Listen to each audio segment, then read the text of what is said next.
Dans ce cours, nous allons aborder les pierres et la signification de leur couleur. Couleur des pierres et longueur d'onde. Lorsque la lumière vient frapper une surface, il se passe deux choses. Une partie du spectre lumineux est absorbée par l'objet, l'autre partie est réfléchie par l'objet.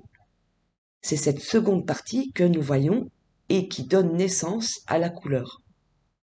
Lorsqu'une pierre absorbe toute la lumière, elle est noire.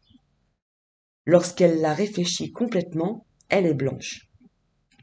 Entre ces deux extrêmes, il y a place pour toute la multitude des couleurs. Et lorsqu'une pierre est transparente, la lumière la traverse complètement, enfin presque complètement, sinon elle serait invisible. La couleur d'une pierre est donc déterminée par la partie du spectre lumineux qu'elle réfléchit. Chaque couleur correspond à une longueur d'onde, donc à une vibration différente. En réfléchissant une partie de la lumière, la pierre émet ainsi une certaine vibration et c'est la qualité de cette vibration qui sera recherchée pour l'influence qu'elle a sur l'esprit et l'effet qu'elle induit sur le corps. Certaines couleurs nous apaisent, d'autres nous vivifient. Suivant ce que l'on recherche, on va choisir sa pierre d'une certaine couleur. Par exemple, un colérique évitera les pierres rouges et quelqu'un de trop irréaliste, les pierres jaunes. Je prends l'exemple du signe du bélier. Je rejoins ici, dans ce cours, je fais une petite parenthèse par rapport à l'astrologie. Si on prend le premier signe du zodiaque qui est le bélier, ça représente que sa planète maîtresse est donc le signe Mars. Et Mars, c'est signe de feu, donc c'est une personne qui est assez souvent colérique, qui peut devenir colérique parfois. Donc là, pour ce signe, ça sera bon d'éviter les pierres rouges. Si je prends quelqu'un, par exemple, admettons, de trop irréaliste, exemple les signes de feu, tels que Lion, Sagittaire et Bélier aussi également. Donc les pierres jaunes seront à éviter puisque c'est des personnes qui sont déjà dans l'irréalisme et elles ont besoin de plus d'ancrage. Donc à ce moment-là, on évitera les pierres jaunes pour ces types de signes. C'est à titre d'exemple, juste une petite parenthèse, pour lier un peu la lithothérapie avec les signes astrologiques. Notamment dans le cours, vous avez un cours que j'ai mis à disposition sur une formation certifiante pour devenir astrologue. Voyons maintenant la signification symbolique de la couleur des pierres. Alors, elles sont différentes suivant leur culture. Pour cette raison, laissez parler votre intuition afin de ressentir la vibration qui vous apportera ses bienfaits. Au final, seul vous-même pouvez ressentir comme plus ou moins bienfaisante la couleur d'une pierre. Nous avons tout d'abord les couleurs primaires, c'est-à-dire le bleu, le jaune et le rouge. Avec ces trois couleurs, on peut créer l'ensemble des couleurs du spectre lumineux. On les appelle ainsi couleurs primaires. Le bleu est la couleur de la mer et du ciel. On l'associe à la fois à la spiritualité et à la matérialité. Il symbolise en ceci le corps qui est pris entre l'abstraction et la matière, de la même manière que l'eau est prise entre le ciel et la terre.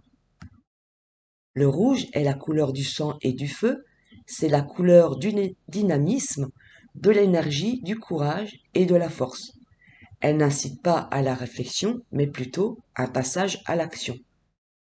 C'est en même temps la couleur de la passion, de l'amour, c'est la couleur de la vie, dans sa dimension la plus volontariste et la plus puissante. La couleur jaune est la couleur du soleil et de l'or.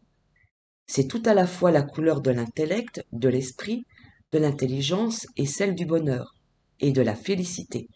Elle apporte à l'abstraction et à la spiritualité. Elle éclaire et aide à prendre des décisions. Les couleurs secondaires, qui sont vert, orange, violet sont composés du mélange de deux couleurs primaires. Le vert est composé du jaune et du bleu. Il symbolise la vie dans son aspect cyclique, comme la croissance des végétaux. Il est apaisant et, en tant que couleur de la renaissance perpétuelle, il est porteur d'espoir et symbolise douceur, harmonie et équilibre. L'orange est composé de rouge et de jaune. C'est la couleur des plaisirs matériels, de la convivialité, de l'amitié, de la spontanéité. Il est stimulant et énergisant, mais plutôt terre à terre et peut porter vers l'intellectuel. Le violet est composé de rouge et de bleu. Il est à la fois la couleur de la sagesse et celle du magique. C'est la couleur du mystère et il attire vers le rêve. Il est une couleur de réflexion plus que d'action. Les autres couleurs, telles que le blanc, le noir, le gris, l'or, l'argent, dans les cultures autres qu'occidentales, la symbolique du blanc et du noir est souvent inversée.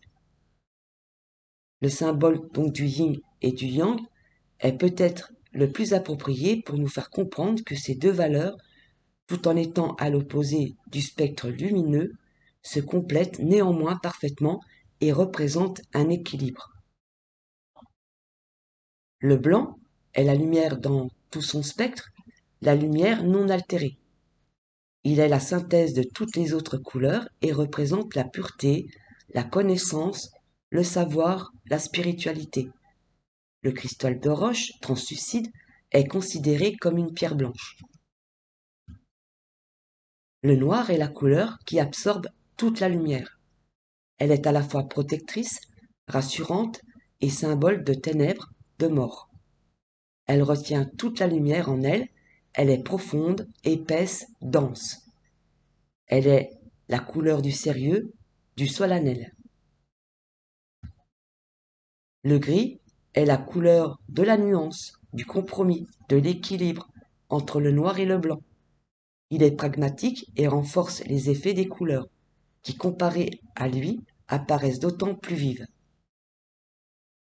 L'or est un jaune brillant, il vivifie les qualités du jaune. Il symbolise la richesse spirituelle et a un puissant rayonnement. L'argent est un gris brillant, sa richesse est discrète, mais sa puissance est grande et il possède un fort effet stimulant.